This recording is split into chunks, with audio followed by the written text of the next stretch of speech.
If you were able to astral project as a child, but you're not able to anymore, I'm going to explain why that might be. I had somebody just ask me that question. I was like, oh, I should make a video about that. So astral projection is a big umbrella. You can do a lot of different things within it.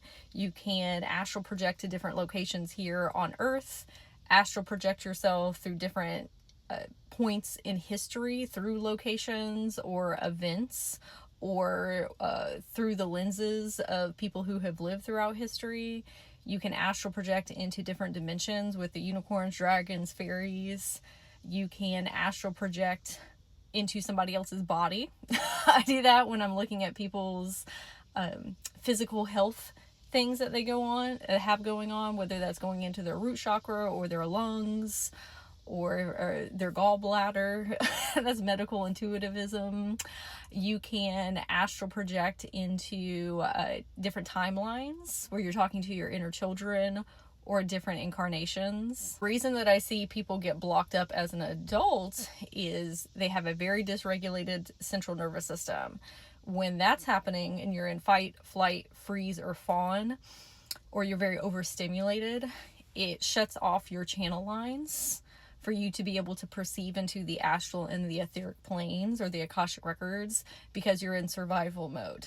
And when you're in the survival mode, your body is hyper focused on the present situation and staying more in your body. Okay, hyper awareness of the things that are going on around you because you don't feel safe. You have to be in a very relaxed state of being in order to astral project. This is where learning how to get into theta brainwave states is really important. It is key. That is why people talk about meditating so much, because that's what you're ultimately teaching yourself to do. Get in theta state and detach from the 3D plane. Now, in saying that, sometimes people are nervous that if they astral project, they're not going to be able to get back in their body. So your body might not be allowing you to do that because of those fears and anxieties. Another one that I see is because we watch so many movies and TV shows about ghosties, ghoulies, and goblins, our inner children can be very afraid that something is going to happen to them when you are out and about in the cosmos. And another one is religious trauma. Say, oh, that's devil worship. And that you shouldn't be messing around with things like that. Is that your inner children are carrying over that programming that you received as a child.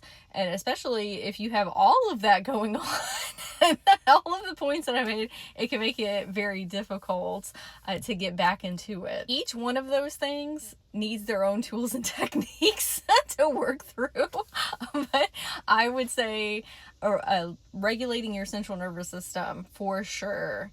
Working with your inner children and telling them, hey, we're going to set up a way for us to astral project that feels safe and fun and exciting. Because if you are just going out all willy-nilly into the astral planes, they're tensing and tightening up.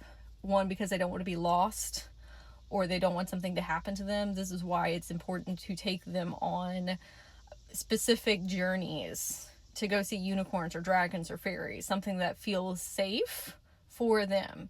We need to start in a specific location, like a park or by the ocean or in the mountains or a cozy cottage. I see people all the time just going into meditation and trying to astral project in the darkness. I'm like, well, that's scary. And it's not rooting your physical body somewhere, because let's say that you do start at a park in your imagination, in your mind's eye. Well, I can always come back to the park. You can even do something with your inner children where you're leaving breadcrumbs, or you tie some yarn around your waist and so you can pull yourself back, or you can give your higher self a walkie-talkie, and then you and your inner child or just you go out into the ethers, and then they can help you come back, or you give them a map or a phone with Google Maps on it. There's lots of different ways that you can help yourself feel more safe and secure so you can get back into it and your inner children. But you have to be a little bit more consciously mindful of, oh, these are maybe the reasons that I'm having an issue in the first place. What can I do to circumvent that? If that's something that you want to learn more about, I have a lot of different resources in my bio. I have a free inner child empowerment class. I have a psychic development workshop. I offer one-on-one sessions. If you're really wanting to amplify your spiritual gifts, including astral projection, but we've been feeling very challenged in those areas, I will help you unlock all of them. Because again, it can be very multi-layered.